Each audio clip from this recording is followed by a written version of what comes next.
राय शप्रत जी माँ के बड़े पुजारी थे। एक सपने में राय शप्रत को माँ दर्शन दे रहे। शप्रत जी कहते माँ आपने मुझे सब कुछ दिया, धन दौलत राजपाट, पर मैं औलाद से वंचित क्यों रखा है। माँ कहती राजन मैं तुम्हें वरदान दे तुम्हारे घर में 2 कन्याओं का जन्म होगा। बोलो सांचे दरबार की जय। दरबार की जय। माँ के वचन के अनुसार समय बीतता जाता है। 1 साल बाद राय शप्रत के यहाँ 2 कन्या जन्म लेती। राय शप्रत जी राजर्षि को बुलाते हैं, पंडितों को बुलाते हैं, दोनों कन्या की कुंडली बनवाते हैं। अब पंडित जी पहली कन्या की कुंडली बनाते हैं, राजा जी ये कन्या बड़ी भाग्यशाली है कि यहाँ भी जाएगी आपके कुल का बहुत नाम रोशन करेगी। और ये कन्या तारों भरी छांव में पैदा हुई है। इसका नाम ता से निकला है। इसका नाम क्या रखो? तारा। क्या रखो? तारा रानी। रानी नहीं, तारा केवल। रानी तो शादी होने के बाद बनी, तो नन्ही सी बच्ची है। इसका नाम तारा। उस अच्छे दरबार की। अब पंडित जी दूसरी कन्या की कुंडली बनाते कि राजा जी ओहो ये कन्या तो शिव कन्या पैदा हुई है। इस कन्या को अगर अपने महलों में पालोगे आपका जितना भी राजपाट है बिल्कुल तहस नहस हो जाएगा, बिल्कुल भिखारी बन जाओगे। ये कन्या आपको शुभ नहीं है। तो राजा जी कहते इस कन्या को मैं अपने महलों में पाल नहीं सकता, तो कन्या को मार भी नहीं सकता हूँ। कन्या मारना एक गौत पाप के समान के बराबर, उसका पाप मैं अपने सर नहीं ले सकता हूँ। पंडित जी तुम मुझे कोई ऐसा उपाय बताओ जिसमें इस पाप से मुक्त हो सकूं। पंडित जी कहते राजा जी एक काम करिए, आप चंदन की लकड़ी का एक बक्सा बनवाइए, उसके आसपास हीरे जवाहर जड़ देना, अपनी प्यारी से कन्या वो बक्से में हटा देना, नदी के अंदर बहते पानी में छोड़ देना।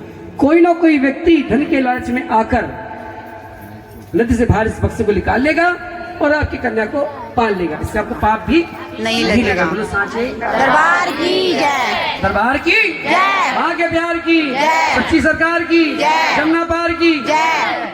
जमुना पार की भी जय। उधर कमेटी डाल रखी है। कौन आया जमुना पार से? लक्ष्मी नगर से आए आप? अच्छा वो सच्चे दरबार की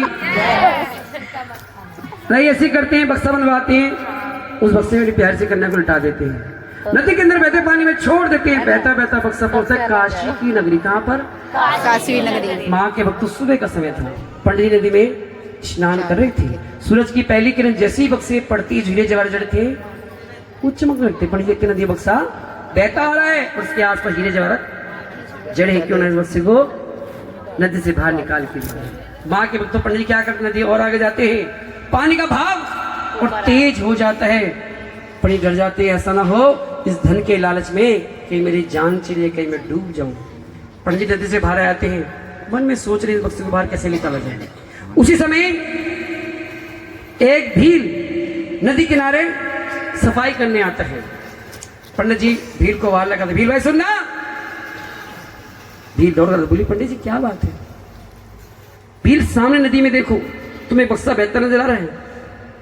भील देखता हाँ पंडित जी बक्सा तो मुझे नजर आ रहा है, पर करना क्या है? पंडित जी कहते भील एक काम करो, तुम उस बक्से को नदी से बाहर निकाल के ले आओ। भील कहता पंडित जी बक्सा तो मैं लेके आ जाऊंगा, बक्सा तो मैं लेके आ जाऊंगा, बदले में आप मुझे क्या दोगे? अब पंडित जी मन में सोचते हैं बक्से के आसपास हीरे जवाहर जड़े हैं जो मुझे दिखाई दे रहे हैं, बक्से के अंदर क्या है वो थोड़ी पता है। पंडित जी कहते भील एक शर्त करते हैं, जब तुम नदी में छलांग लगाकर उस बक्से को नदी से बाहर निकाल के लाओगे, बाहर का माल मेरा, अंदर का माल तुम्हारा, अंदर का माल तेरा। वो कह रहे तुम्हारा, वो कह रहे आपका, मेरा थोड़ी है। किसका है जी? जोर से बोलो किसका? भीम का। भील का। शर्त हो जाती है, भील नदी में छलांग लगाता है, छलांग लगाने के बाद उस बक्से को नदी से बाहर निकाल के लाता है। और माँ के वक्त तो जैसे ही बक्सा खोलते उसमें क्या निकलता है? कन्या। जोर से बोलो क्या निकलता है? कन्या। एक प्यारी सी कन्या निकलती है। वो प्यारी सी कन्या भूख के कारण अपने पांव का अंगूठा चूस रही थी, और माँ के वक्त तो भील के कोई संतान नहीं थी।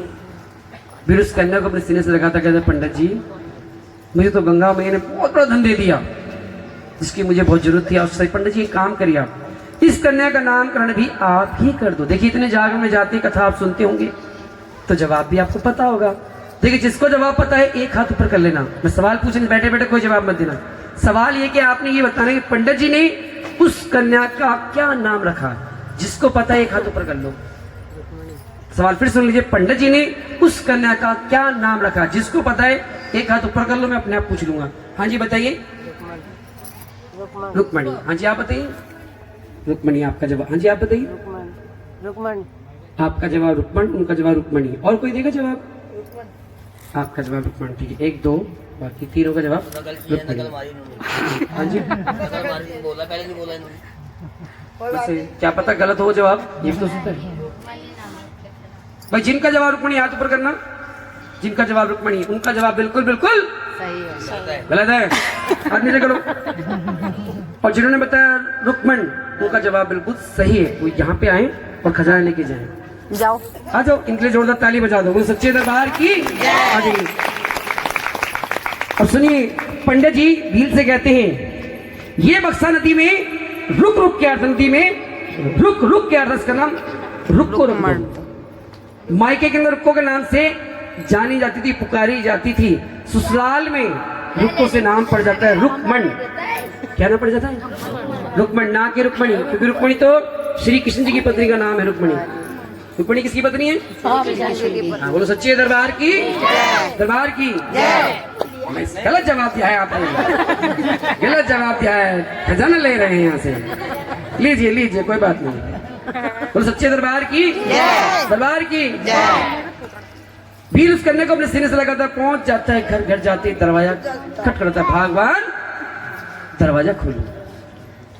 वीर की धर्म पत्नी जैसे दरवाजा खोलती, गुस्से में आती, स्वामी आज किसका बच्चा उठा कर लाए हो आप? माना तरह की जोर जगती तब। और जब तारणी कथा शुरू होती है तब देखिए आधी रात बीत चुकी है। अब 4 बजे आधी रात कथा शुरू हो जाती है, लेकिन घर का काम है, थोड़ा लेट कर रही है कथा। आधी रात का वक्त होता है, माँ सिंह को सजाती हैं। हम भी घर से बाहर निकलते पहले गाड़ी पे कपड़ा मारते ना, ये माँ भी कहीं जाती तो पहले सिंह को सजाती है कि हम किसी घर जा रहे हैं। आधी रात का वक्त है, सिंह को सजाती है। हनुमान जी रोकते, माँ आधी रात का वक्त है, कहाँ जा रही हो आप? माँ कहती है हनुमान मेरे भक्तों ने मेरे नाम का जागरण करा है, मेरी जोत जगा के बैठे हैं, मैं उम्रत को आशीर्वाद देने जा रही हूँ। कहते हैं भक्तों के बुलाने में देर हो सकती है पर माँ के आने में देर नहीं हो सकती, नहीं होती, क्योंकि माँ और बेटे का ऐसा अटूट रिश्ता है। बोलो सांचे दरबार की जय। हनुमान जी कहते हैं माँ आप जागरण में जा रही तो मुझे भी संग ले चलो। आगे आगे चल रहे हनुमान जी, उनके पीछे चलती शेरों वाली मैया, उनके पीछे कौन चलते हैं? भैरव बाबा। माँ पहुंच जाती है भक्तों यानी कि आपके घर। आधी रात के वक्त आपके घर को गेस्ट आता है, अतिथि आता है, उसको घर में बैठाते हैं, पानी पिलाते हैं, चाय पिलाते हैं, उसको खाना भी आप खिलाते हैं। और जब वो घर से जाता है तो कुछ ना कुछ दे के विदा कर दो, उपहार गिफ्ट, कोई पैसे दे के विदा करता है, कोई फल दे के, कोई मिठाई दे के। माँ कहती भक्तों मैं तुम्हारे बुलावे पे तुम्हारे घर चल के आई हूँ, पर तुम मेरे लिए क्या लेके आई हो? भक्त कहते माँ आपको देने के लिए क्या है? जो कुछ दिया सब तो आपका ही है, हमारी क्या औकात जो माँ आपको कुछ दे सके। माँ कहती मैं तुम्हारे बुलावे पे तुम्हारे घर चल गए, पर कुछ ना कुछ तो मेरे लेके आए हुए। भक्त कहते माँ आपको देने के लिए कुछ नहीं है, कुछ है तो सिर्फ ये नारियल की भेंट, जिसे आप शीश की भेंट समझ के स्वीकार करती हो। बोलो सच्चे दरबार की माँ के भक्तों अब समय है माँ के इसी चरणों में नारियल की भेंट चढ़ाने का। जो जो भक्त नारियल लेके आए वो अपने स्थान पे खड़े हो जाएं।